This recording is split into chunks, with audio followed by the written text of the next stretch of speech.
if you guys find anything. No, we were just leaving. Now, Kel. Let's not be rude. Maybe, Pudy can help you find that shirt you like. It's Rudy. What's Rudy? My name. I messed up my name on my name tag, and, well, they wouldn't let me do it over. And they made you change your name to Pudy. Just on my name tag. Oh, man. Ooh, the nerve of those jerks. You know, that makes me angry. That makes me real. Oh, were you looking for something in particular? Oh, well, I think I found what I'm looking for. Stop it, really. Huh? What'd you find? You know, what I'm looking for. What'd you find? Never mind.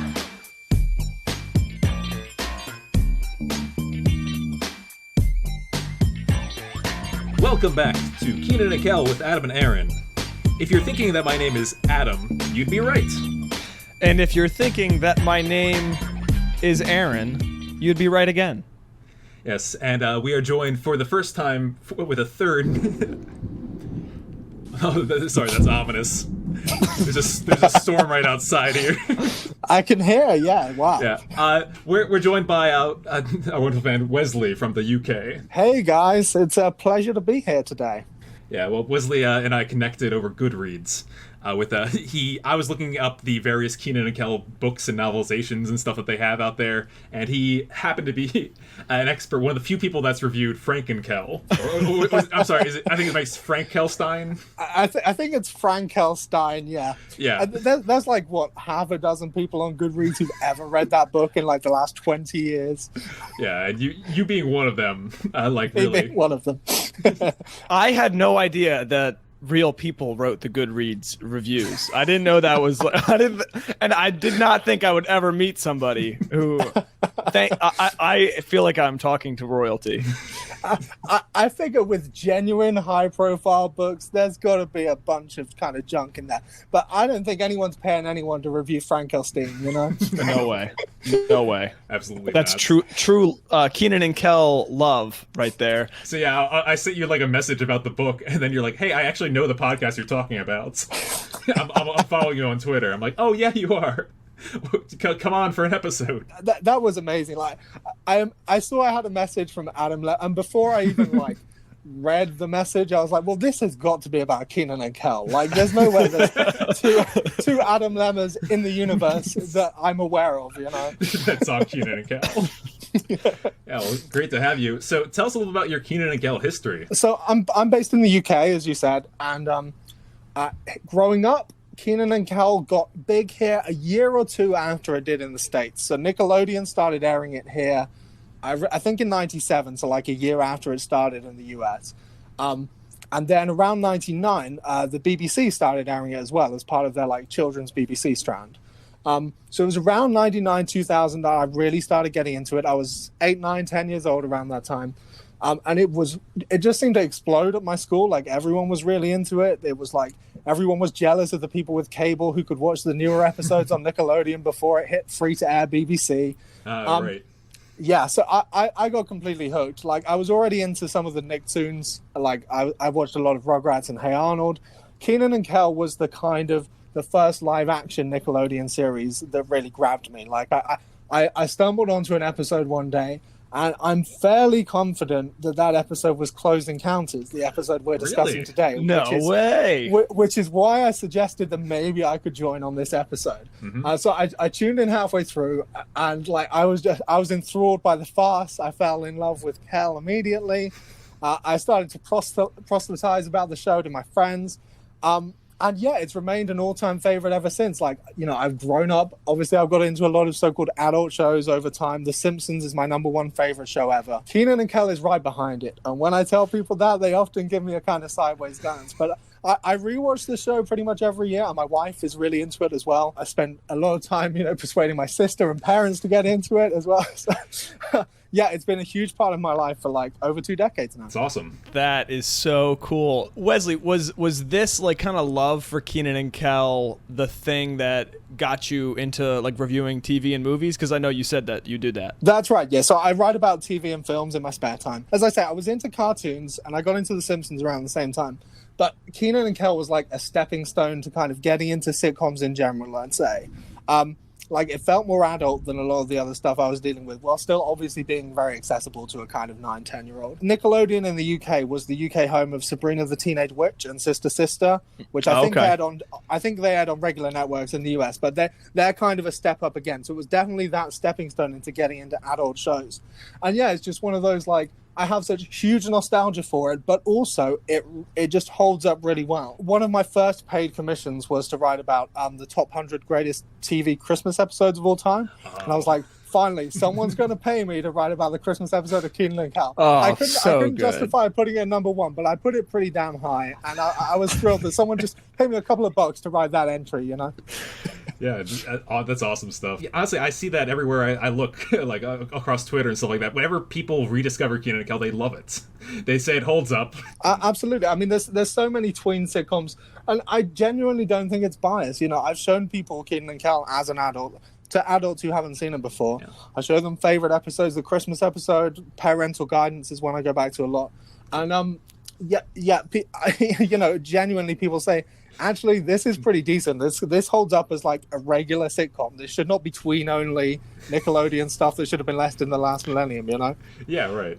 Yeah, and the thing that I love about it is exactly that. It actually explores some themes about growing up and being an adult and having to work and having to exterminate a rat and having trouble picking up women, and like it's this whole kind of like exploration of what it means to kind of become an adult in Chicago in the late 90s. It's really kind of a historical piece that explores these adult and coming of age themes. So I love that you love it for those reasons and similar reasons that we love it. Totally, yeah. I mean, you're right. It's specific to that 90s experience in Chicago, and yet there's me in suburban England, like, finding a connection there, you know? Like, that's right. It's so specific. Obviously, it's, you know, it's set, it's shot on a stage, but it's got a Chicago vibe to it. But those coming-of-age elements, that kind of bridge between, like, youth and adulthood, you know, Kenan's clearly got his first job. They're getting into schemes that they kind of have to find their own way out of sometimes. It definitely felt that it's got that kind of aspirational feel that when you're 10 years old, you're like, yeah, you know, when I'm 15, this is the kind of life I'd like to lead. That's right. Exactly. Yeah. Exactly. Let's get into our episode that we're talking about today. This is episode 19 of season 3, Close Encounters. They get into actual clothing disputes and in situations. And Adam, if I might recall some of our previous episodes, and Wesley, you might. Wesley, are you familiar with the our analogy of the counter? Yes, yeah. Okay, so there's a lot of counter hopping in this episode, and I think that's going to play into our discussion here. And if it doesn't, then I'll force it to. Another big staple of our show is talking about the fashion of the 90s and what they're wearing. Yeah, so there's plenty to go on here for sure. Yeah, I'm not convinced that some of these things people actually wore in the 90s or 80s or any other era, but we'll get there. We're about to see some from the Dakin Herman collection that call questions. So let's get to the show, shall we? Let's do it. Kenan and Kel emerge on stage. Kenan is wearing a blue and orange ensemble, and Kel's got like a gray outfit, right? White shirt, black jacket. I love that we always start by describing their clothes in this episode. It's about clothes, right? Kenan lets the audience know that they're going to be falling off the edge of their seat this evening. As a comedy show. But and Kel does not like that idea. He wishes it was a different kind of show, a fashion show. All these staples of the fashion show suddenly kick on. One of my favorite bits about this is like the narrator, like the way they get launched full on into fashion show. Like, it's not just Kel gets some crazy clothes on, but like we have the narrator, we've got the music, we've got the whole fashion show vibe, and Kel's rocking this like one-piece polyacrylic sunsuit, I think they describe it. That's what they call it. That's right. Yeah, so Kel is just wearing his outfit here, and then this narrator voice comes on. And Adam, do you have the line? I think I wrote it down, but I don't know if I can pronounce all these words. He says that Kel is debuting the Dacre Herman Fall collection, which, as you know, is one of the writers of the show. Oh. Yeah, Dacre Herman. She was the writer of the one that we just did, the A Picture Imperfect. She had like a call on that one too. She didn't write this one. This was written by a one-time writer, Aaron Drew Hirsch. So kind of a weird debut this in season 3. That we talk about this too. How it's like, boy, just one occasion. Kel shows off his first outfit. He goes back and yes, as Wesley said, the one-piece polyacrylic swimsuit. And what a swimsuit this is. I'm very impressed by this swimsuit. I don't know where they found it. I don't know what era this is from. I don't know what. It doesn't feel like 90s. It feels sort of like the 20s, like those muscle suits. It's kind of like a unisex, like because Kel is rocking it right here. Mm-hmm. And he's got the sunglasses, the beach ball, and then he's wearing like leather shoes. Are they sunglasses or are they just like glasses? I really am not sure. Whatever it works in the beach ball too, and he's loving it. Speaking of loving it, Kenan's like loving this beat. Like as Kel's getting changed and like he's like, you know, dancing to it, bob in his head. Kenan interrupts his good time and says there'll be plenty of time for trying on outfits in tonight's episode. Come on, Snazzy. And I do want to point out that Cal did like a quick costume change here. It was pretty fast, I gotta say. It was like 10 seconds. There's one cut in there, but Kenan's doing the exact same thing, so I feel like it wasn't. They just cut to wide. Right. Yeah. So very impressive. So Wesley, I think it'd be a good chance to kind of explore some of the big I don't know, the things that make Kenan and Kel what this show is while you're here, because you are probably even more of an expert than we are. What do you think about this intro outro on the stage? How does it make you feel? What are your impressions of it in general? As a kid, I found it like really unusual. Like it made the show stand out to me from the other things I was watching. At the time, I guess I didn't know it was like a callback to like earlier stage type things. I just thought it was something different that they came up with themselves. I'm a big fan of it. I think it really helps to like bookend the show. And Kenan and Kel is inherently the kind of show where the ending doesn't always resolve things immediately. Like they get stuck in a situation totally. There's no way to write themselves out of in 30 seconds. So I think the stage conceit works really well to kind of put a capper on things while still letting the audience feel like they ended up in a kind of crazy situation that like felt like the perfect conclusion of what the episode had been building to. I agree. It's also some pretty like unique bookends to the show. You know, other shows weren't really doing this. I think Amanda's show had some of that vibes, but it was basing it off of the K&K success. So yeah, absolutely, yeah. And I do think that it is nice to kind of remind you that, like, oh yeah, that was a show, right? It's like, because all of these episodes end in these like dramatic and ridiculous ways. I think I would like the show less if it was just the episode itself. Yeah, I would feel like terrible about their situation, but it's almost like a safety cushion. Absolutely, and I kind of like that they embrace the staginess of it. You know, yeah, like exactly. Kenan and Kel obviously has DNA dating back to like the silent comedy era and like pantomime, like all sorts of stage performances over the years. And I like that they embrace that and they don't just like pretend that all of this is actually being filmed in like an actual supermarket or in an actual house. And in this one, they show you, they treat it as a fashion show. They do something that you wouldn't be able to do in another show. Yeah, totally. Yeah. Enter Rigby's and Kenan gets rousing applause, which is a little bit more than usual. So yeah, the audience is geared up here. It's fun hearing that for Kenan with a candy bar. That's it. They can make anything funny and fun. He is so excited to eat this candy bar that it slips out of his hands across the counter. Yeah, it's a nice bit of physical comedy for Kenan. Obviously, the show often relies on Kel to kind of deliver these set pieces, and it's nice to see Kenan get a moment all to himself early in this episode, for sure. He also gets some all to himself at the end of the episode, too. He sure does. With a big Kel sandwich in the middle. Or, like, Kel's all the filling of this one. That's right. So the candy bar falls. Kenan reaches to grab it, falls off the counter, and then Chris comes in. He's like, Kenan? You know, Chris always just no clue what's going on. And then Kenan jumps up and scares him. So we like a little Chris scare. Yeah, I thought this was an okay Chris outing. He's only in this one little scene. But yeah, and he's in the scene to deliver Kenan his paycheck. his payday, I should say. Not quite a check, not quite a direct deposit. just a handful of cash right out of the register. So did you guys have, like, obviously you're a little bit younger, but like, is this how things work in America, or is this just ridiculous? Corner shops back in this cash era, it was similar. Probably. But I think there's a little more paperwork involved. Unless Kenan's like working under the counter. Well, in this episode, he literally is. Yeah.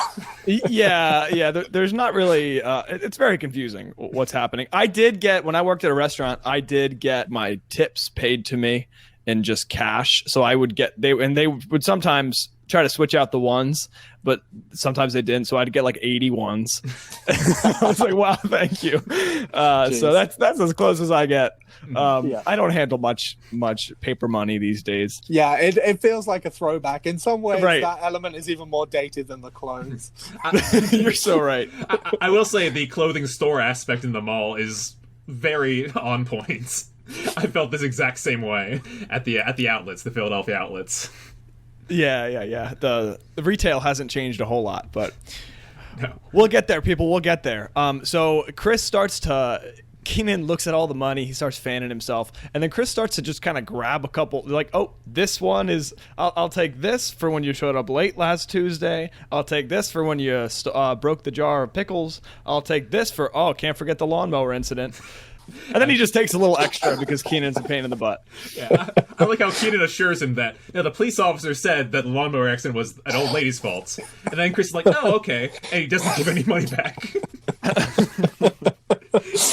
Fortunately, Kenan has enough money to afford the video game that he wants to get. Yeah, Bone Shredder 2000, right? Which I don't know if you guys are big Simpsons fans. I got Total Bone Storm from the Simpsons. Oh, vibes. yeah. That kind of late 90s video game. But if you wanted to come up with a generic video game name from that era, It's like stick 2000 on the end, some kind of violence in there. It's about right. Yeah, it's probably some kind of Doom clone, I imagine. Yeah. So, I mean, it sounds like fun. So For sure. Kenan knows what to do with his money. Kel shows up, and Kenan is kind of gloating. It's like, guess who's got enough money to buy Bone Shredder 2000? Ooh, Michael Jordan?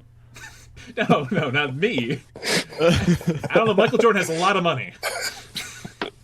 Perfect Cal logic there. Yeah, a lot of Kel logic this episode. Yeah. Yeah.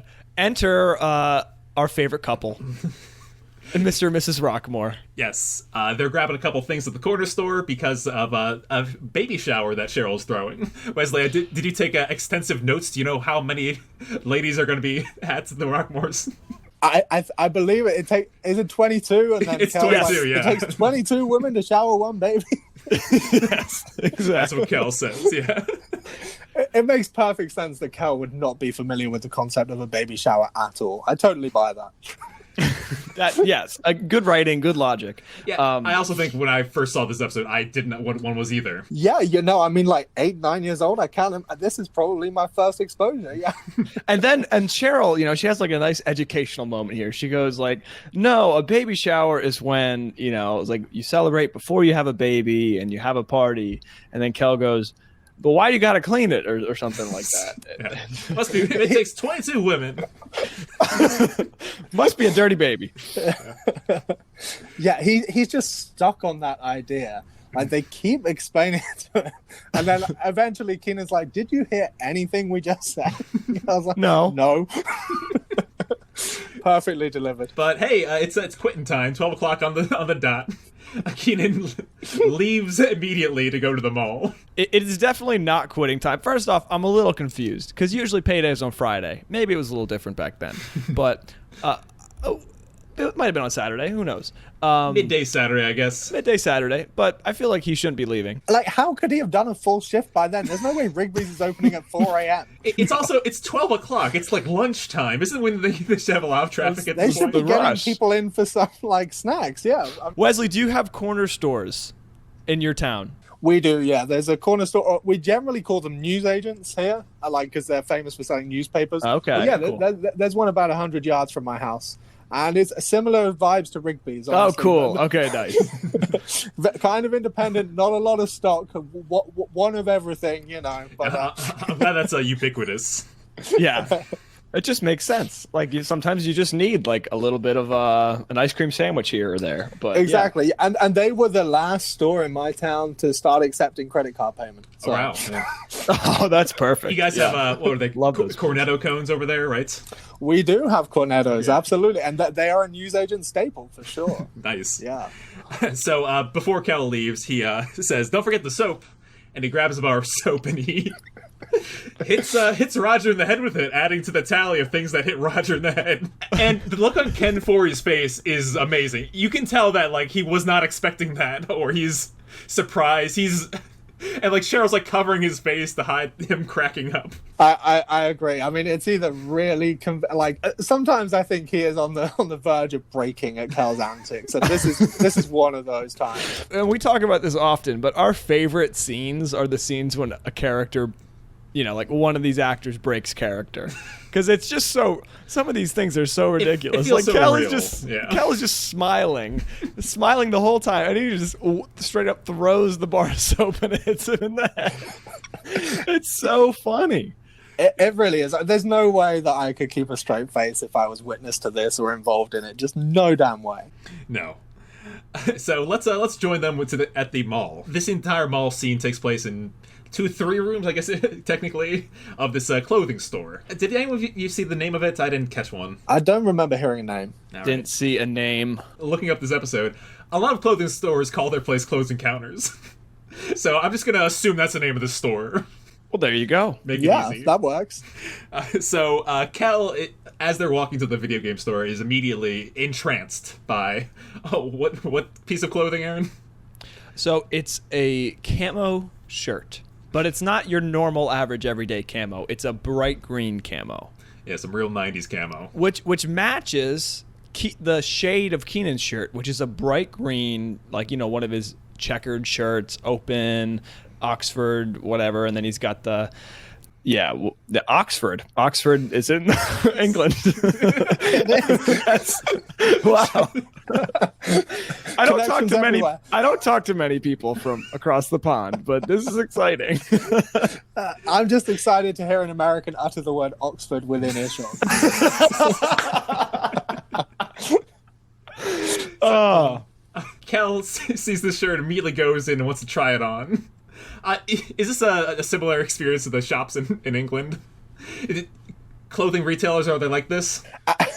Honestly, to be honest, clothes shops look very similar here. There's the kind of dressing rooms off to the side or to the back. Yeah, nothing about this was alien to me when I first saw it. All right. I mean, generally, there's not kind of a couple of crazy guys performing slapstick through the middle of the store, but like everything else looks pretty in line with how I'd expect it. So Kel takes this shirt off the mannequin, takes his clothes off. He's wearing his, tank top, and he tries to put the shirt on, but it gets stuck on his head. If you were seeing Kel, you'd be like, "Wow, this person doesn't know how to put on clothing." We learned shortly after that's a small size on him, but I don't think excuses his reaction of screaming and running around the store. You mean you've never put on a shirt one size too small and screamed and cried and destroyed the room in which you're residing? Universal experience, man. He's like, "I can't get it on. I can't breathe." Yeah, he runs amok in the store. And when this is happening in the beginning of the clothing store scene, bad stuff is incoming. And then my favorite part is Kel he yells, "I'm going down." And then Kenan finally rips off the shirt after they destroyed this little store, and no employees come up and are like, "Can you please exit the store?" Exit the store, go to the dressing room. Just they don't mind. No, they're like, "Oh, okay." Kel wants to look around. Kenan wants to go to the video game store, until he's approached by a cute sales associate named Rudy. But that's not what the name on her name tag says. Yes, the name on her name tag is indeed Pudy. That's a really great joke. It's genius. It's so simple. It's just like a lineup. Wesley, I have to ask: is Pudy an English name? Because it sounds like it. Okay, I'm gonna take that as an insult to my country, man. Come on. Apologies. No Pudies here that I'm aware of. I think there should be. That's a good name. If my wife and I ever have a kid, I'll work on persuading her on the Pudy thing. But until then, I don't think there's a single one. Yeah, right. Wesley, I gotta ask. Okay, so what are our accents like to you? Like, how would you describe? Is it like when you think of an American accent, do you think of ours, or do you think we talk too fast? You definitely don't talk too fast. I mean, I have American colleagues, which kind of biases me a little. Oh, okay, so that's right. I spent my childhood watching American sitcoms, which is also a factor. But for me, not to go go off piece too much, but for me, there's like 3 or 4 different key American accents. There's like Southern, kind of Texan, the kind of thing you'd hear on King of the Hill. There's New York City.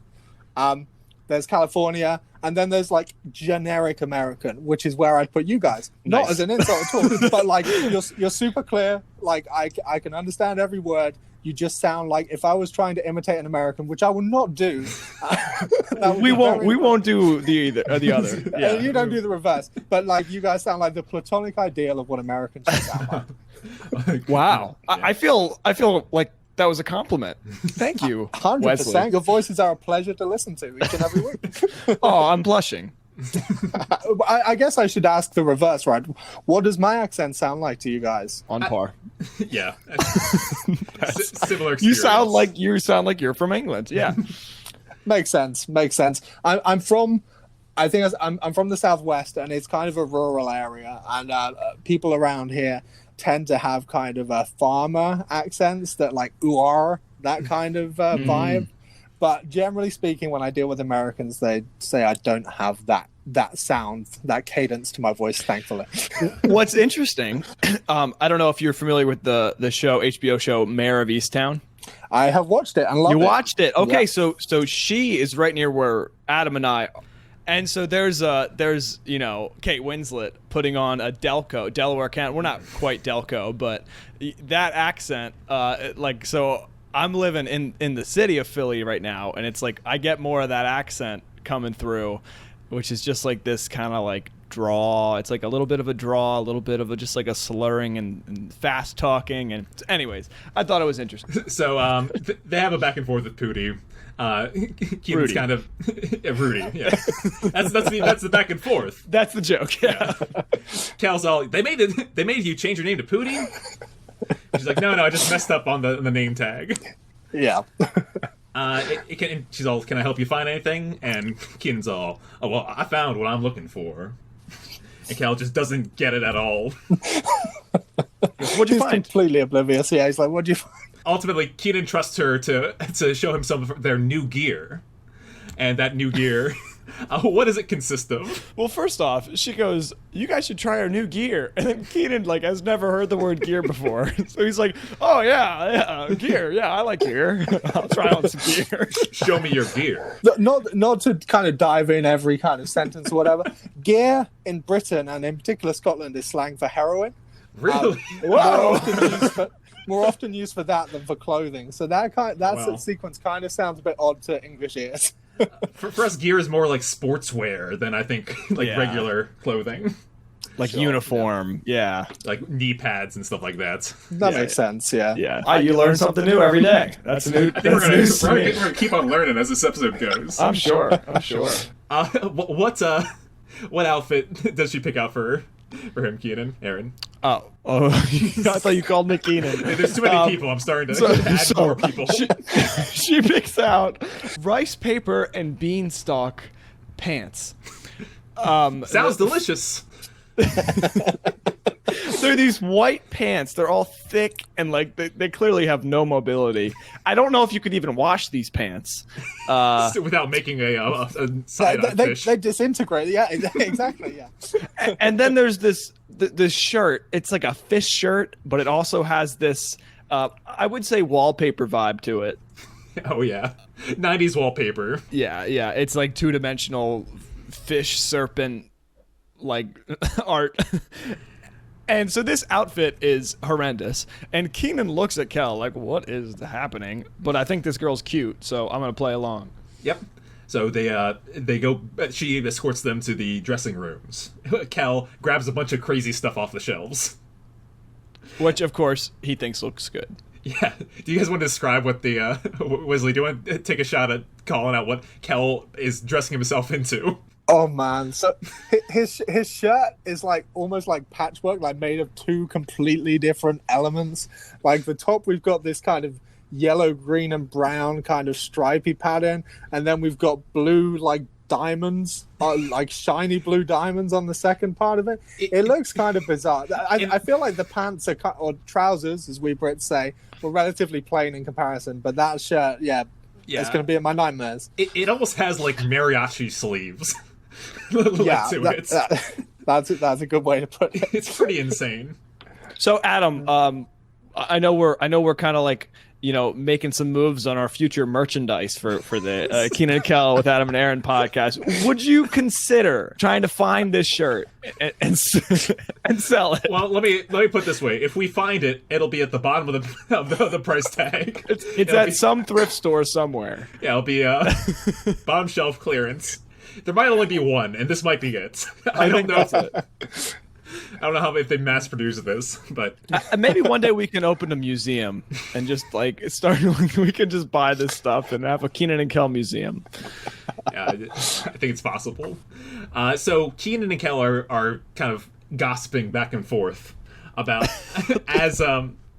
as Rudy's kind of like listening in on the outside, unbeknownst to them, and their critiques on her get meaner and meaner by the second. It's pretty intense. I mean, I think Kel starts off by saying she looks a bit desperate. Like, Kenan's expressing interest, and Kel's like, yeah, she looks desperate.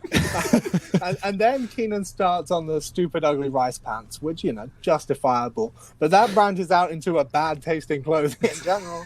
And then Kel goes all in with her perfume stinking like a sweaty water buffalo, which is really below the belt. And meanwhile, okay, so they're saying all this stuff. Kenan's like, you know, I think for somebody who works at a clothing store, she'd have better taste in clothing. and then you see Pudy or Rudy just kind of like hearing them and looking like the most horrified, disappointed, heartbroken that she's ever looked in her entire life. Yeah, no, she does a good job of acting like she's totally distraught by this. I want to call out the actress. Christy Ferris is her name. And she's done a lot of side projects, additional voice work and stuff like that later in her career. She's very well known for her 5-episode run on Scrubs. For some reason, all of these like side characters in Kenan and Kel season 3 also are in Scrubs. There's been a couple, yeah. I mean, she's definitely one of the more memorable one-shot characters to my mind. She gets a good amount to do, and she does a real good job with it. She's really convincing here. I mean, I think she'd be devastated even if she didn't clearly fancy Kenan, but given that that's happening as well, yeah, I mean, she's clearly crestfallen and has good reason to be. Just more salt in the wounds. Yeah, exactly. And then Kel comes in with the stinger. He basically says that she looks like she has a dead plant on her head. Look at her hair, and her hair is in kind of like this high ponytail, and then the hair is kind of just like coming down at all angles, and it doesn't look bad at all. And Kel's just ruthless. He's ruthless to poor Rudy. He must have been inspired by their trip to Chris's house in House Sitter, and all the plants died.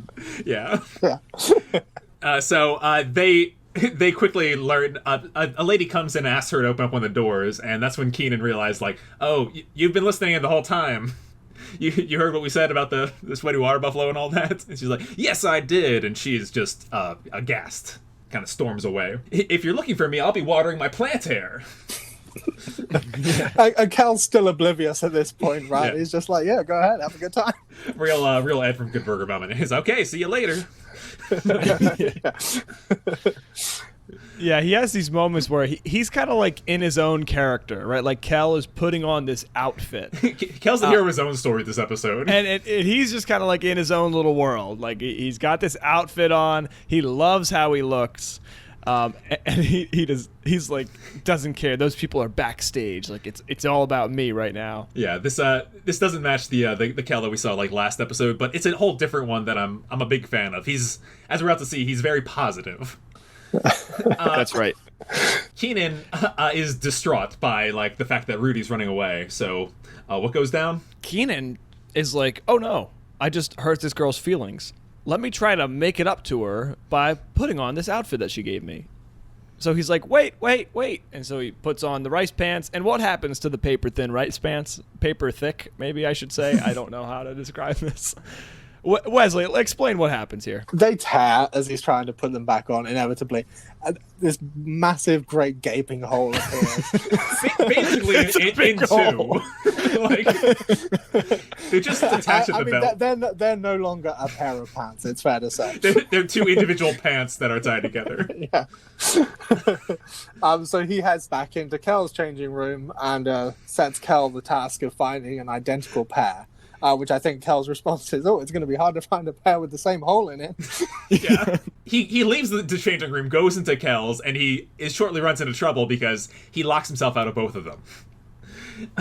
When he could have just kept talking to Kel over the wall. He really could have. It's not clear the advantage that he gains. Well, here's what happens. He doesn't want Rudy to hear because he has now become aware that these walls are very thin. And so it's almost like a character development, right? Mid episode, he's learning. He's like, oh wow, wait a second. It's just so clumsy. Good for Kenan. Kel's on the case. Kenan's going back to his dressing room, finds out he's been locked out, so he hides behind the clothes rack. Kel, meanwhile, is like I said, hero of his own story, trying on this giant purple and green cat in a hat. That hat is crazy. Like no human would ever purchase that hat. I've only seen that hat on Crazy Hat Day. I do want to say one thing about Kel's changing room. Sorry, I'm going backwards a little bit, but the camera angle. Yes. The changing room. Yeah, I wanted to point this out. So the mirror is the camera, and so Kel's kind of showing off his look. Mm-hmm. And there's a couple of clips of this, and so Kel is walking around the store with this same strut of I look good, and so he's trying all this stuff on with this I look good kind of swagger to him. Yeah, and it's brilliant. And meanwhile, Kenan is in his underwear. Another thing to quick point out, directed by Virgil Fabian, who we've called out on the show for having these crazy camera work and stuff like that. This is his corner piece of the episode, this mirror camera, and it looks great. It's really good. It's really different for the show, and any opportunity for Kel to do some kind of dead-on face, just work his face, he's really convincing that he feels a confidence he has never previously felt. That's right. That's right. Which is hard to believe for Kel because he's a pretty confident young fellow. Yeah. As he's trying on this hat, he's taking a long time, so Kenan rushes in and does what all kids do and hides in the rounds clothing rack. Yeah, the circular one, right? Yeah. He tries to get Kenan's attention, says, "Pete, psst, Kel, psst, Kel." And Kel, he keeps ducking down, so Kel doesn't know who's calling him. He goes over to a lady and thinks that it's her. He accosts this random woman, yeah. And he's just what? And she's gets scared out of the store by that. The woman is so scared that she runs away, in terror. Meanwhile, there's a boy in his underwear, that they've harassed this young lady who works there, that they have now yelled at this customer, and nobody is kicking them out. Yeah, and it's not the first or last customer they're going to accost. It just keeps getting escalating from here. But Kel's almost like he works at the store now. He's chasing this woman out the door, and I don't need. Yeah, Kenan tries to get his attention again, but this time Kel doesn't think it's a human. He thinks that the person whispering, pestering him is the mannequin. It's quite a scene of him confronting this mannequin. It's hilarious, and his face as he is convinced that the mannequin is trying to communicate with him. Classic Kel. Even looks over his shoulder. He's like, "Hang on, Kenan, I'm talking. This guy's wants my attention." Right. So he acknowledges where Kenan is. Kenan's been trying to get his attention, and he's still trying to communicate with this mannequin that doesn't have a head.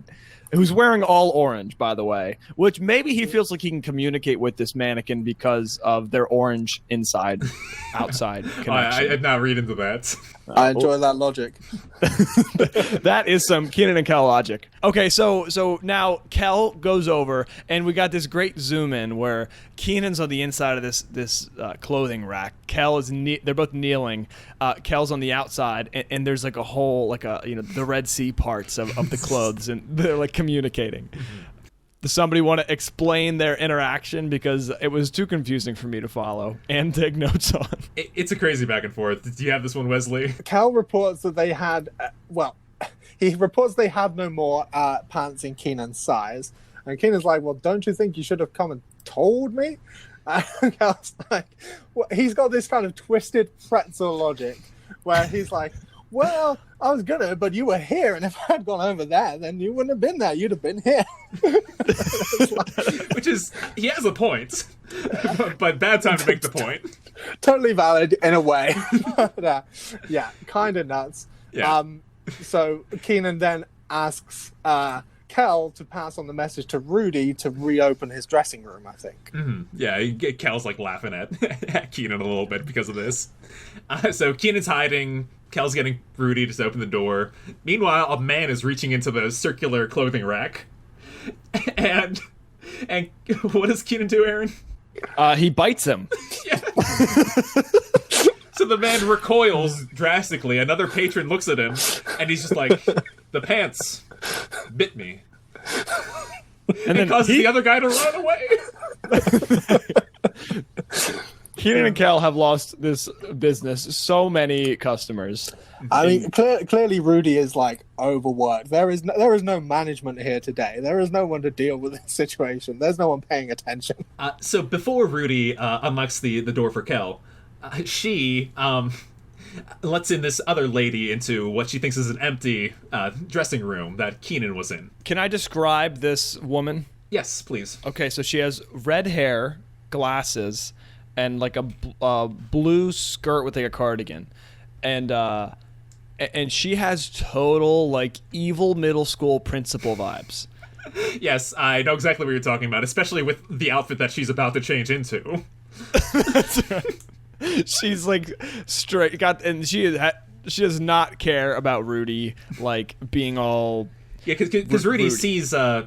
Kenan's clothing in there and says, like, I can't believe people just leave their stuff about. They don't put it back on the rack. I'm so angry at my job. I'm with her, you know. She kind of gripes about her job. She's looking at this lady. She's like, do you think my job is easy? I have to deal with things like, do you think this is an easy job? And like, she's trying to close the door. I'm like, preach, Rudy. Like, yeah, I mean, you know, standing up for the minimum wage workers out there, 100%. It's a great little moment. I feel bad that she doesn't. I mean, obviously, comedy value, but I feel bad for her in that moment. That this woman's just like, please let me shut the door on you. It seems like Kenan stole those clothes. I mean, at least the pants, right? It does, yeah. It really does. That's not nice. But she's so confused. She thinks Kenan's clothes are the store's clothes, and so in her disgust, she hangs them up. Yep, I'll be honest with you too. This has been like a fear of mine. Every time I buy clothing, I'm always afraid that my clothes and what happens after this rest of this episode will happen. That my clothes will be taken away and strung up. You're gonna have to start ordering clothes online, man. Yeah, I'm very paranoid. Everyone, or I go to like Kohl's. The rest of this episode does kind of seem like a stress dream. It does, right? Yeah. Okay, so Kenan's clothes are now hanging up, right? She opens the door for Kel. He goes in. He sees this lady change into her outfit, and might be my favorite part of the episode. When Kel just sees this lady in this red blazer and red blouse, and he just hypes her up. He is absolutely her like personal hype man. He's like, you do it, girl. Go ahead, great. I'm pretty. Like helping her clap and like he like spins her. Like what a nice guy. It's really nice. I mean, ultimately, she's just wearing like a plain old red blazer. Mm-hmm. You know? But you know what? I do kind of see videos like this on like TikTok every now and then. It's just like somebody's being just a nice person, right? Yeah. It's just like, and it's not creepy, but Cal is just like, yeah, like, let's go. You look great. It's so fun. It's like nice.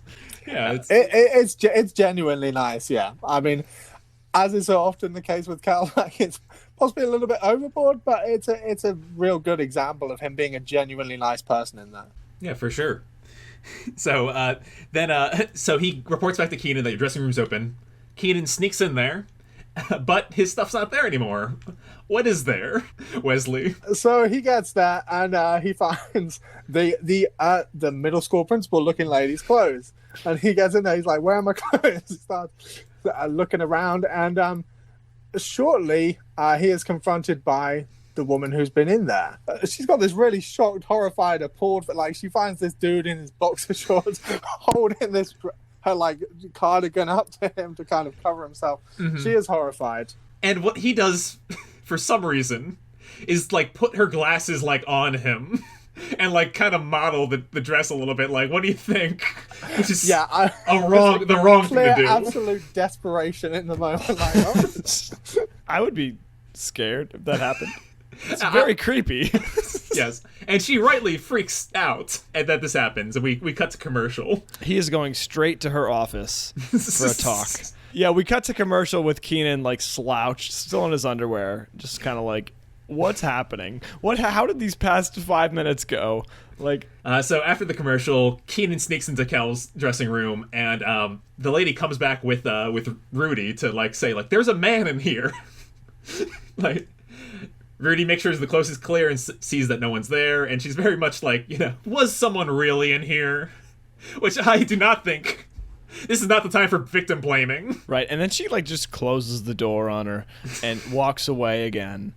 And she's about to actually move the cart of clothes that Kenan's hiding behind. Oh yeah, he's up behind that right now. But then Kel comes back, still wearing his outfit from the store, and he's asking her to open his door. That's so when he they can get his in. Clothes. Yep. And then they get in. There's a lot of really good back and forths here with Kel being locked in the door, being inside his dressing room, and Kenan can't get in, and he's just harassing the door. And Kel's like, just a minute. But because he's out there in his boxer shorts, doesn't want to be seen. Right. Yeah. So they have this little back and forth, and they're both in their boxers, and they're just like, he's like, I need the pants, or where are my clothes? He's like, you need to go out there and find my clothes. But Kenan, I think at one point Kenan gives some sarcasm, like, Kel's like, what are we gonna do? He's like, I don't know. I think we'll just wait here until they magically show up. And Kel goes, well, that's not a very good idea. We don't even have like a magic wand or anything. Kel leaves the dressing room, identifies the outfit on the wall, and points to it, and then turns around. So being of absolutely no help whatsoever to Kenan. I do want to point out, like, before Kel goes on his mission out there, Kenan pushes him out, and then he goes back into the changing room, and Kenan is like twitching. Like, he is just like he's a wreck. Like, how is this happening? Like, I feel like he's really having like kind of a meta moment. He's like I can't take this anymore. I think that's what he says. What is? Yeah, I can't take it. I can't take it.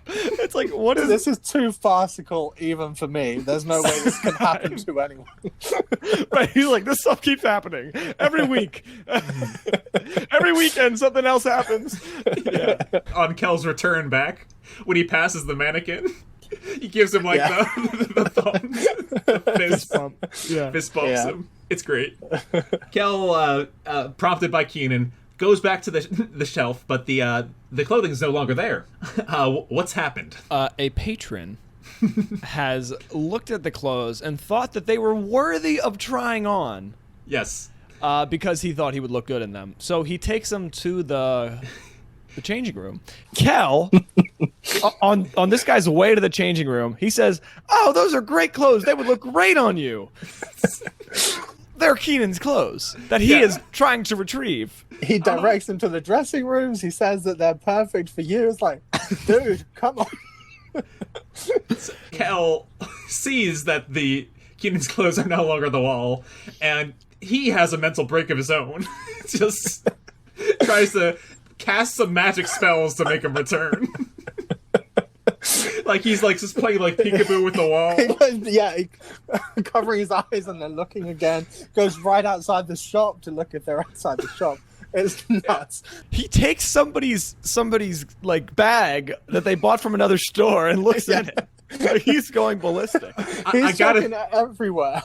I gotta say, I love it. What he grabs is clearly a prop bag. Because it looks like it weighs nothing. It's like yellow like a gift bag. And he flips it up and nothing falls out. Like... Yeah. It's just it's just an extra walking back and forth, and he like harangues them. He climbs over the counter. Like you said, the sales associates aren't doing anything. Yeah, they're just like, what's happening? Yeah, this guy, they're just like causing havoc. I really think that here, Kel knows exactly what's going on, right? But he's so like present. He's so in the moment. He has no past and no future, but he's like pure like, because like Kenan, he like knows where Kenan is. He knows what his task is, but he gets so like distracted by all these wonderful things in the store and helping people out. He literally, I think at one point he says, "It feels good to help people." Like after he directs the guy to the changing room, he's just like he's living entirely just here in this store. He's so childlike, and it's so wonderful. At the same time, you said it earlier. Once he puts on this outfit, he's transformed. He's in the zone, is what he is. Right. He's like being his best self. It's almost like the clothing store for Kel. It's like all these people that he could be. Mm-hmm. Yes. And him putting on outfits, he literally changes his being. Like when he does that. Yeah. And like maybe that goes to our theory of like past lives and things like that. Maybe these are like awakening. Different like he's not Kel in those moments, he's other people. I'm telling you. I think yes. Definitely. He's not Kel, best friend of Kenan, so whenever Kenan asks him to do something, he doesn't pay any attention to it. Makes a big scene, goes back to the changing room. And who does he see in front of the changing mirror, Wesley? He sees the man who's picked up Kenan's clothes. And does he say, "Oh, you're wearing Kenan's clothes"? No, he's like, "You're looking so snappy, man. I couldn't picture those clothes on anybody else." I also want to describe this guy because he does not match Kenan's dimensions. He is substantially thinner than Kenan, and these clothes are pretty baggy even by late 90s standards. Yeah, so I guess baggy on teenage Kenan is like, regular size for this, I want to say like 7-foot gentleman. Like he's a tall and slender man as best as we can tell. Yeah, it looks ridiculous. There is no way that you would go up to this guy and say those clothes were made for you. Aaron, how would you describe this man's physique? He looks like he's played football in high school. Now he is like he's like in the working world, but but he has a great haircut with these nice sideburns and this fade on the side. Like he's got some style, and then he puts on these clothes that just hide his physique. He's like hiding in these clothes, and he's like, "Oh, I really like them." So he goes to the front desk. Kel goes in the dressing room with Kenan. We got this camera angle looking at Kenan and Kel. I just want to say, this happens twice. When Kel knocks on the door again, in a very fun, spirited knock, Kenan just yanks him inside. And the second time, he, like, pulls him into, like, the door frame, too. Like, the slapstick holds up no matter what. Kel explains, like, "Oh, some guy's wearing them. I thought they looked good on him." And Kenan just does it. He is in disbelief at the situation that he's in. So what does Kenan do, Aaron? Kenan just he wants to take matters into his own hands, right? So he opens the door and he is walking with Kel. Kel is now Kenan's shield. He's like trying to hide behind him. The guy is at the checkout counter, and he's like, of course the clothes have no price tag, so he's just. Rudy doesn't even care. She's like, "Okay, just give me some money." I don't know how this transaction's going. I question that Rudy doesn't care a lot about her job. She's having a rough day, and it's hard work, as we've learned. It's hard work. She's having a rough day. She's not like apparently in on a lot of fashion trends. If she's like giving Kenan this like gear. Here, the man leaves the store, and then Wesley, what does Kel do? The guy leaves the store, and Kel follows him, pursues him aggressively. And just as they're about to head out of the camera's shot, Kel jumps on him, pounds it, and they fall and collapse to the floor. Yeah, no, that guy was made to take a hit like that. He's probably a stuntman now that I'm thinking about it. That's what I was gonna say. He looks kind of like stunt double material, right?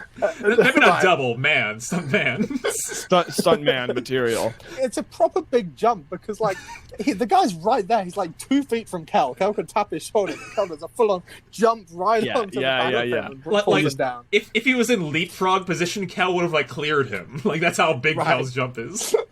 I have to ask most of you. He says this to Rudy. I'm just gonna wear these out. Have you guys ever worn clothing out of a clothing store? No. That is very strange. Yeah, this is the only situation where I would see that possible. But you literally see his belt is on the pants that he puts in. What? Right. Kenan's wallet is in there too, right? Yeah. That's the reason Kenan wanted to get it back, and all the money he just made.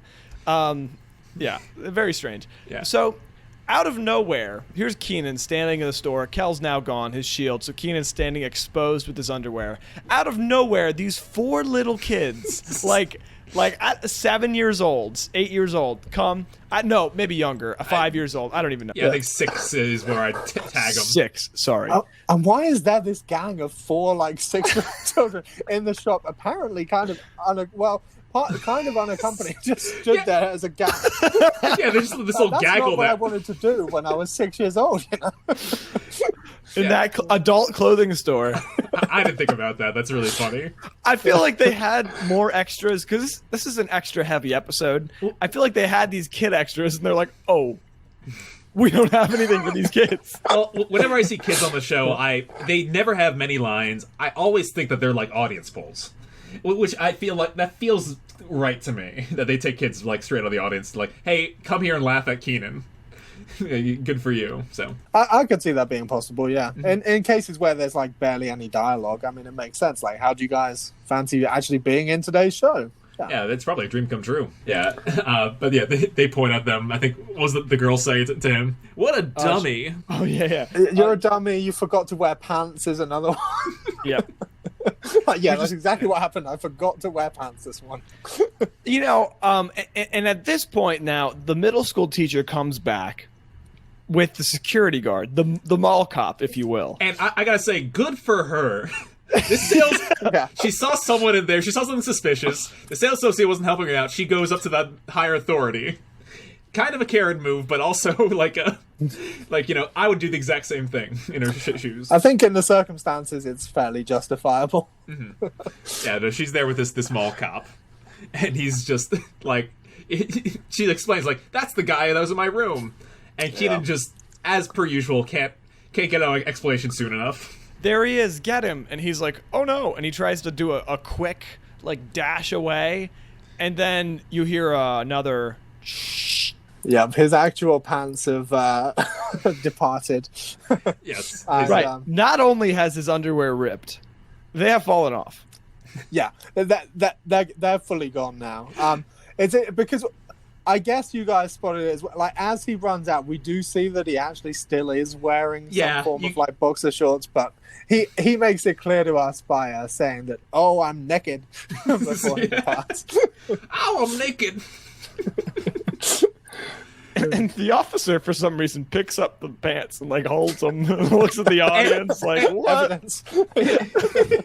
Yeah, I like to think that stays an evidence locker in the mall from here on out. But I also think that he's having his own day of sorts, this officer, because he's just I'm not chasing a guy without his shorts on. Right.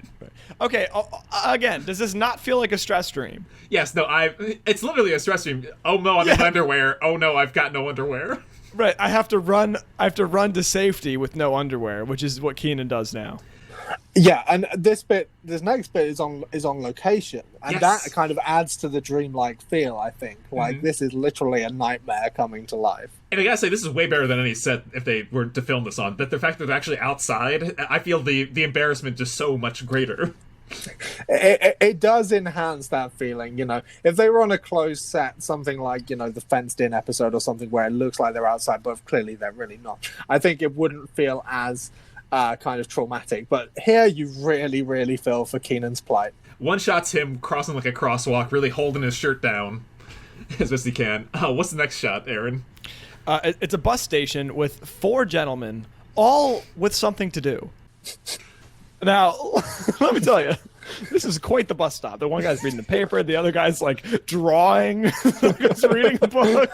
They're all engaged in some form of activity. Busiest bus stop ever. I know. And so Kenan just runs by quick, grabs the newspaper. They're all looking down, and then they all simultaneously turn their head, and they're like, "What just happened?" The shot also like lingers for a little bit, which I find weird. It made me feel like these are like kind of known extras or something like that. Like maybe that's like some directors or some people related to the show that are just there, you know? Perhaps, yeah. Yeah. Yeah, but they just keep staring at Kenan as he leaves. It's a lengthy shot. Like the guy pulls his sunglasses down. Right. There's like a because it's on location too. There's no like laugh track, or if there is, it's very faint. It's just it's crazy. So they end with one of my favorite endings, I have to say. This is really, really good.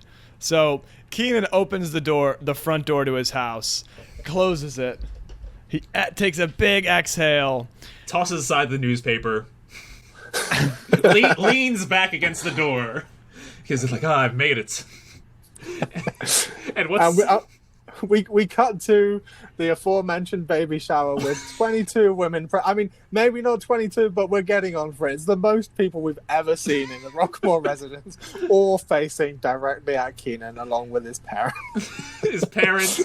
Kel's there suddenly. I guess he beat him there. So, someone's holding a camcorder, like they're videoing his entrance. Yeah. Kel's all like, hey, Kenan, you're just in time to shower the baby. And it seems like everybody is laughing at Kenan. Like it seems, I don't know if Cheryl's mortified or laughing. I think mortified's a good word for Kenan mortified, right now. Yeah. I mean, this was literally a stress dream. He just wanted to buy his game, Bone Destroyer. What is it? 2000. Yeah. And he ended up just naked running across Chicago. Yeah, and then that's the episode. Aaron, did you see the end piece? No, because Paramount Plus is a big thumbs down. Wesley, I'm sure you've seen it. I have, yeah. So I have a kind of slightly interesting story about the end pieces. Which is that when they first released these best of DVDs a few years back, that were they were manufactured on demand, but they were like official DVD releases. A few of them were missing the end piece, but not all of the episodes. And I'm friendly with the guy who at the time ran TV shows on DVD.com. A guy called Dave Lambert, and he had contacts in the industry. Nice. So I said to him, can you pass on, what's the story here? What's happening? And he got in touch with the guy who ran the Nickelodeon manufacture on demand, and he said basically all of the end scenes are stored on separate files on the digital server. They're all completely separate for whatever reason. The opening credits and the beginning and the bulk of the show is one file, and the end scene is a completely separate digital file labeled separately as part A and part B of the show. And he didn't have access to those part Bs, they were missing from the server or whatever.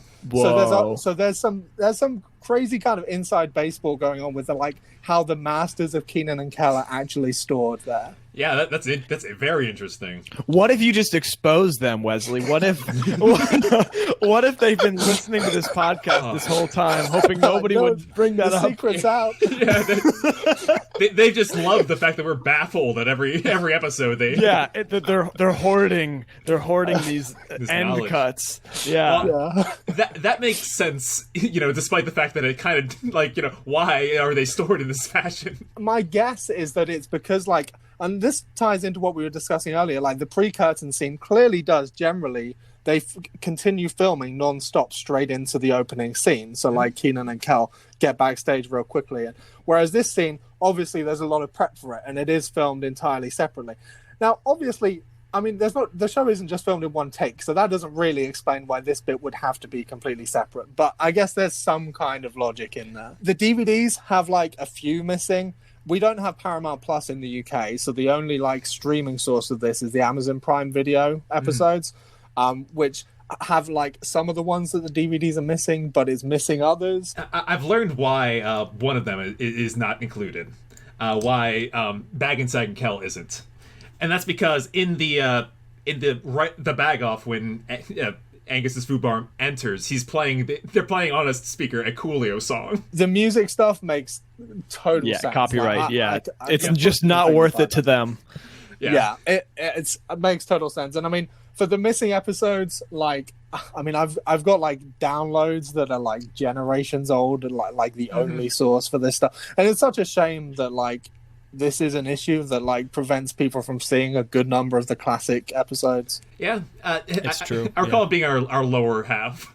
The ones that were missing, so wasn't the worst loss in the world, but most shows from the 90s and onwards are like available complete officially in some form, like they're out there. It's so sad that, especially the DVDs thing, like they print it on demand. Like, the fact that so parts of these episodes are gone and missing. I heard it from like a not confirmed source, but that Two Heads Are Better Than None, at one point there was like an opening title sequence to that in the first airing. Do you know about this, Wesley? I do know a little bit about this. This is interesting. This is something I was going to bring up with you guys off mic, actually. But there is a completely different cut of Two Heads Are Better Than None, with like the broken into three with like separate opening credits for all three. Wow. And I have it on a VHS somewhere. Because Children's BBC aired it here in across 3 weeks, and they had this separate cut.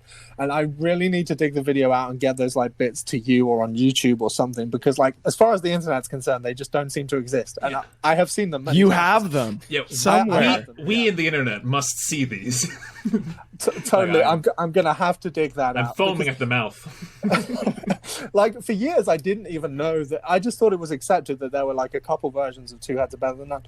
And then looking it up a few years back, I'm like, wow, there's no evidence of this cut on the internet at all. Wow. So, no. Potential gold mine. I feel like that's probably what happened with the end cuts, right? So they were stored somewhere, and then they're just in this storage room, this film room. They're languishing on some server somewhere or something. And like, no one even knows that they're in the ether. How many times have you like changed computers and lost files? You're like, I don't know. 90s storage was a crazy thing. As one more anecdote to close this out, I was reading up on some Lego Islands soundtrack stuff. It was a 90s computer ROM game. They had some of the high quality like rips, like they found them, but the true master original documents were lost in a houseboat incident. Like they were stored on a houseboat and they've been lost to sea. Like to me that's insane. Like but that's old media. Sometimes that happens. Sometimes. Yeah. On a houseboat. That's crazy, man. Wow. On a houseboat of all I love it. Well, does anybody have... Maybe that's what this podcast is for. We can finally try to piece together all the missing pieces. Yeah. Right? After we're done with Kenan and Kel, you're going to move on to like finding lost media. That's just your purpose now. I guess so. To quick end the scene here, Kenan and Kel go back on stage. Kenan's looking normal. Kel is enormous. What? Kel is great in size. Why is this, Wesley? Kel is concerned about ending up all naked on television like Kenan, so he's decided to take the opportunity to wear 67 layers of clothing today. Yeah. And Kenan's all like, "Did you get my clothes back?" He's like, "Yeah, they're on here." Yeah, they're like either layer 36 or layer number 2. I can't remember. Two really funny number polls. Just it might be the second one I put on, actually. So Kenan's able to reach in and pull out his wallets, and his money's still there. Great. But he's got a new plan of how to spend that money. He asked him to grab a handkerchief, 12 pounds of ice, and a knockwurst, which I guess is some kind of like German sausage. It ends in wurst, so I guess so. And meet him at the blood bank. Come on, Blimpy. Because he's so large. Yep. and as he says that, he claps him on the back. Kel falls down, can't get up, and he says, "Oh, here it goes," and rolls off stage. Oh, that's awesome. Yeah. So that's the episode. Do you guys know that there's only like 25 blimps in the world? I didn't know that. Wow. It's like some randomly low number, but there's like no blimps left. That's crazy. I mean, it makes sense, I suppose. I thought there were more.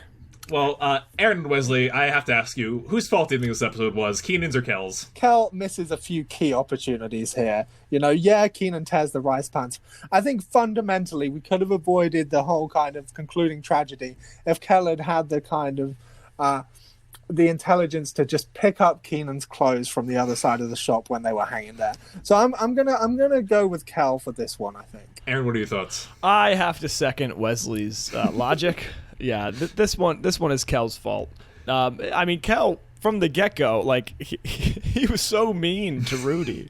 I feel like I love just pulling in these different world religions here because it's just one of my many interests. But I feel like this whole episode is the karmic unfolding of those mean comments to Rudy, right? Just like for Kenan, it's like, he's like, I am mad at these pants or something, and then they're just mean to her, and then misfortune. Yeah, I'm with both of you. Kel could have repaired this scene at any moment that he thought of. He could have made it good several times, but instead he chose the worst possible option each go around. Speaking of lost media, Wesley, I want to have one more chat with you about the one of the other reasons why we reached out, the Lost Kenan and Kel books. Yeah, so this is interesting. So you wrote to me asking about a couple of the later books like Frankenstein, but there were a couple of books. I did some research on them many years ago now that they're listed as having been published, but there's no trace of them anywhere on the internet. At the top of my head, I don't remember their name. Ones I believe, he said, she said. That's right. He said. Maybe it's like a play on that. That's the one. Yeah, and the other one's like a camping themed one.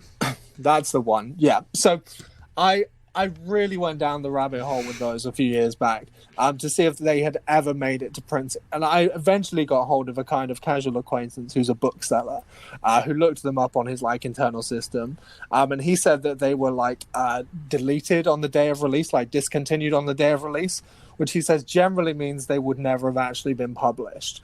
So I'd love to know if like the manuscripts are lurking out there, or if there were ever like any like test copies or review copies printed before they decided to pull them. Yeah. So if anyone out there is listening and has them, please get in touch with all of us. I'm sure we'd all be thrilled to hear about them. Yeah, we'll let you know as soon as we know. My goal is to hopefully lily pad over some people that did production on Kenan and Kel, and ultimately get to Steve Holland, the author. He'll know. I mean, that would be. I tried emailing him once and he didn't reply. But you guys have got a podcast behind you. If he's going to reply to anyone, it's got to be you guys. You mean the Savage Steve? No, there's a second Savage Steve that wrote episodes for Kenan and Kel. What? No, stop it! Stop it right now. There's Savage Steve, then there's just Steve Holland, who did like a couple episodes in season 1. And he also he's credited for writing these books, including Good Burger to Go. They have to be related in some regard. I think it's just a coincidence. That's why he's savage. There can't be two. Wow. All right. Amazing. So let's get our final thoughts about this episode. So just let's go around before we do our number ratings. Wesley, what do you think of Close Encounters? I know this is a very personal one to you. Yeah, so I'm a big fan of this episode. I remember joining halfway through the kind of farcical clothing store sequence and being like, wow, this just keeps escalating and escalating. I couldn't breathe from laughing the first time. So it has that nostalgic attachment for me, but above and beyond that, I do think it's a really great example of Kenan and Kel's kind of classic escalating farce in general. Ultimately, it revolves around this kind of one central incident that just keeps escalating. The buffoonery is continuously heightened. It's really just one extended skit, but it works really well for me. So even though it's not all that in the plot stakes, there's a lot of comedy here for me. I rate it pretty highly. All right. Aaron. Yeah, I love Wesley's analysis of this episode. I completely agree. It did feel like one long skit. I think Kel was exceptional. His character was played so well. His facial expressions, his slapstick, awesome. And I love how Kenan was just kind of like desperate this episode. You know, like he totally lost control of the situation, which happens every single week. But this time he really is like, he looks like worn down, and I think it's just kind of like, you know, from a meta standpoint, I think it's kind of funny. It's like this is a great show, but this does keep happening to these two guys. Kel is unfazed by all the things happening. Kenan, it feels all of it. So I love this episode. I thought it was really, really good. Definitely up there for me in this season. Kel was different throughout a lot of it. He's kind of we've mentioned there's different Kels throughout the show. This one, yeah, he's a mix of them. This is a Kel that's kind of oblivious, but he's also the Kel that he is. The hype man Kel is great. That's a lot of fun. I recall seeing this one when I was younger, and it still stuck with me. Apparently, for all this time, if I still have that phobia. So, I'd put it in a similar category, somewhere around like freeze or burn for how heavy it is, but also around where I think Attack of the Bugmen is for how like the pinnacle of awkwardness. On IMDb, this episode has a 7.4 out of 10 and is ranked 38, kind of right in the middle of the 62 episodes. Out of 10 bottles of orange soda, how many would you give it? Aaron, first. I'm gonna give it 8 bottles of orange soda. Really solid episode. Not one of my absolute favorites, but it really holds up, especially with season 3 and with the first-time writer of Andrew Hirsch. Virgil, of course, did a great job. Virgil Fabian, the director. So 8 bottles for me. Yeah, it's a real memorable one for me. The only flaw I have in it is just the kind of flimsiness of the premise. Kenan wants to buy a video game, and then his wallet's in his pants, and even at the end he's like he finds his wallet and he's like, who cares about that video game? So, right. But beyond that, the stakes are fun. It's a classic episode. It's gonna get an 8 from me as well. 8 bottles. Wesley. Objectively, I think I'd roll with an 8 as well, but the nostalgia element just bumps it up by like a half point for me. I think I'd settle with 8.5. It's not a top favorite, probably not top 10 material for me, but I have such fond memories of it, and what it lacks in kind of plot development or like justification for the mechanics of the plot, it certainly makes up for with laughs. Well said. I'm all for boosting an episode I fondly regard or remember. So Wesley, thank you so much for joining us. This has been an absolute blast. I think we learned about different cultures and our shared culture of Kenan and Kel. Where can our listeners find you? So you can find me on Twitter at Wesley Mead. You can also just search for my name or head to wesleymead.co.uk. You can find my writing from various places online at those locations. And tweet at me, say hi. Let me know if you need to learn anything about Britain. I'll do my best to answer. Wesley, it's been an absolute pleasure having you on and getting to know you and meeting you. I'm sure we'll have you back on. If you could be our sleuth and get us those yeah, clips. for those 2 heads are better than none. Yeah. Gonna do my best for those for sure. It's been such a pleasure being on here, guys. I'd love to come back. Yeah, thank you for being such a great fan of the show. That's what we do here. We will see our audience next week when we review We Are the Champions, written by Steve Friedman and directed by Virgil Fabian. Yeah, as we continue to count down the season 3, the longest of the seasons. Yes, we're almost done. Any last words, anybody? Well, I want to quick ask Wesley. You've probably heard our debate about the seasons. Where does season 3 rank up for you? So my season ranking is 2, 1, 3, 4. But there is not a lot in it between 2, 1, and 3. For me, like 4 is that little step down. 2, 1, and 3, I watched them pretty I mean, I must have seen each of those seasons several dozen times. And they all have their strengths and weaknesses. I enjoyed the introduction of Charlotte and Mark. I think that added kind of... The show needed mixing up a little bit after those first 26, 27 episodes. I don't think the highs scale quite as high as seasons 1 and 2, but I mean, there's really not a lot in it for me. All right. Well, thanks. Thanks for the insight. That's awesome. I'd love to hear it because we're as we're mapping out the Kenan and Kel ratings and stuff like that. We need a point of reference. Give me an hour, I could probably come up with a spreadsheet. Breaking down every season, every character, every scene out of 10. What do you think this podcast is about? Well, Wesley, we have to have you back on at some point. We really appreciate you. And we really appreciate all of our listeners. This show would not be a show if there were not people to support Kenan and Kel. So thank you so much, everybody. Until next week, here it goes. Thank you so much for listening to another episode of Kenan and Kel with Adam and Aaron. If you want to stay in touch, send us an email at KenanKelPodcast@gmail.com, or you can send us a voice message at anchor.fm/KenanKelPodcast. Our social media accounts are all at KenanKelPodcast. That's Twitter, Instagram, and TikTok. Thanks, everybody.